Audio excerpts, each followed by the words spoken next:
The View from Saturday, Part 5. Get ready for the final part. Who is going to win? Who will hatch out of the winner's egg? Will it be Epiphany or Maxwell? Find out to the end of this episode. Let's get started. Alright, so now they're at the finals. And now that they're there, let's just see all their scores and the questions for this matter. As the Souls try to beat the Maxwells, they are very intelligent, and even though try a lot of things, they study for it and probably mind read what one of the questions would be because they actually read the book about it. So, let's see all the questions.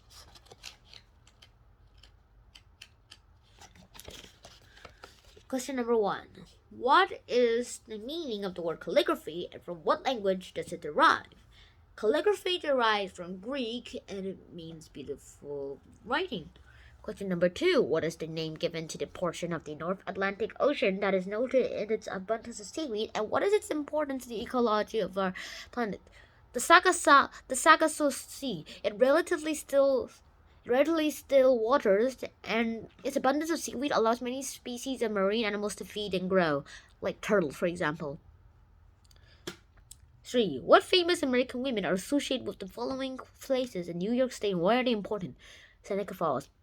Elizabeth Cady Stanton. She created and she called the first women's rights convention here in 1848.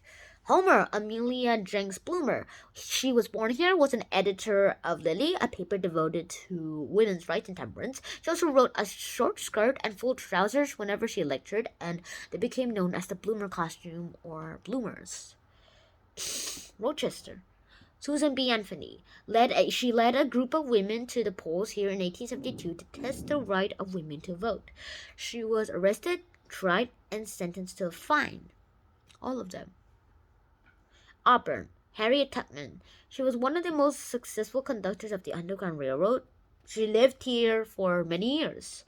Okay, question number 4. How many quarters in $20? There are 80 quarters in $20.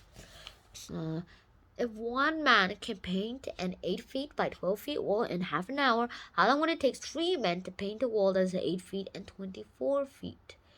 20 minutes.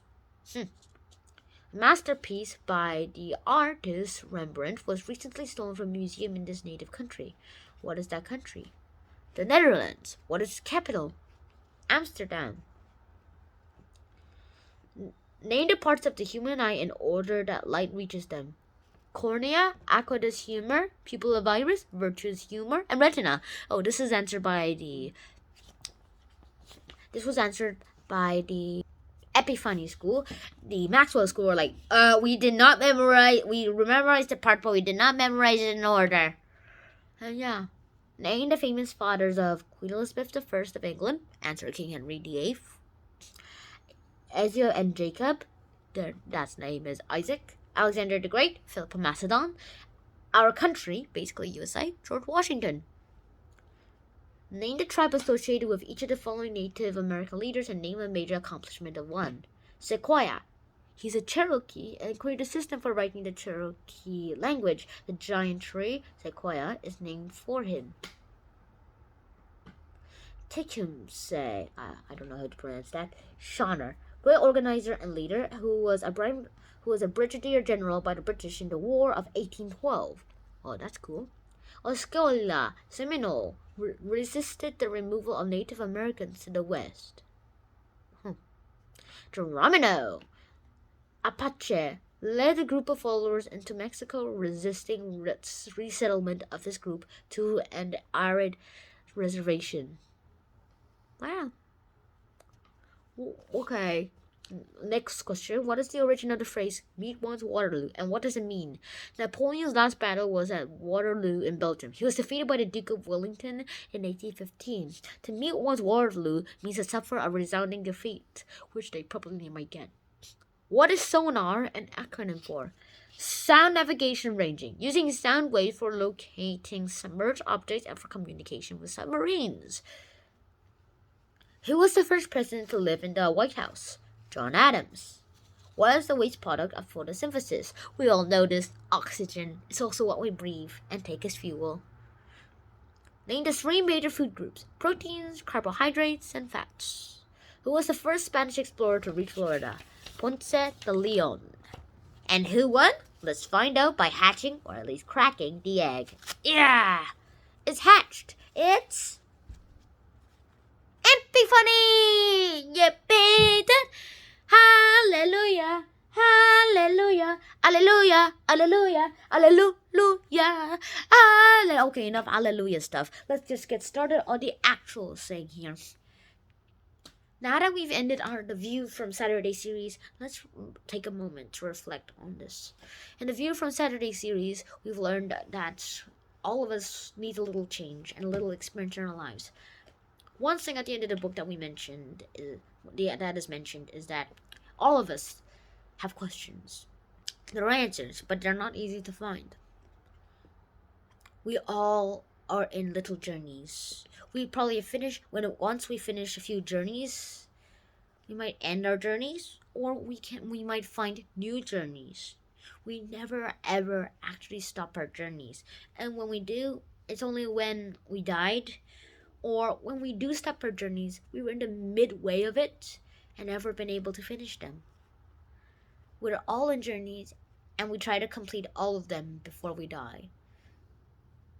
We will complete all the possible journeys possible in the world. And once we finish all of them, we will know the true meaning of life and the true nature of the universe. Or maybe if there is a multiverse after all. If there's a multiverse, it lengthens our journey. But if there isn't, thank God we have a shorter journey. And as Einstein says, if I was given a choice of finding the answer, getting the answer to everything, and or getting the answer to everything, or the pursuit of it, he would choose the pursuit. There's no fun in any of this if we can just get an answer easily from a god or something. So this is the end of this episode. If you did enjoy this episode, please like, share, and subscribe to this channel if you haven't already. And I will see you in the next episode. Shannon out, and peace.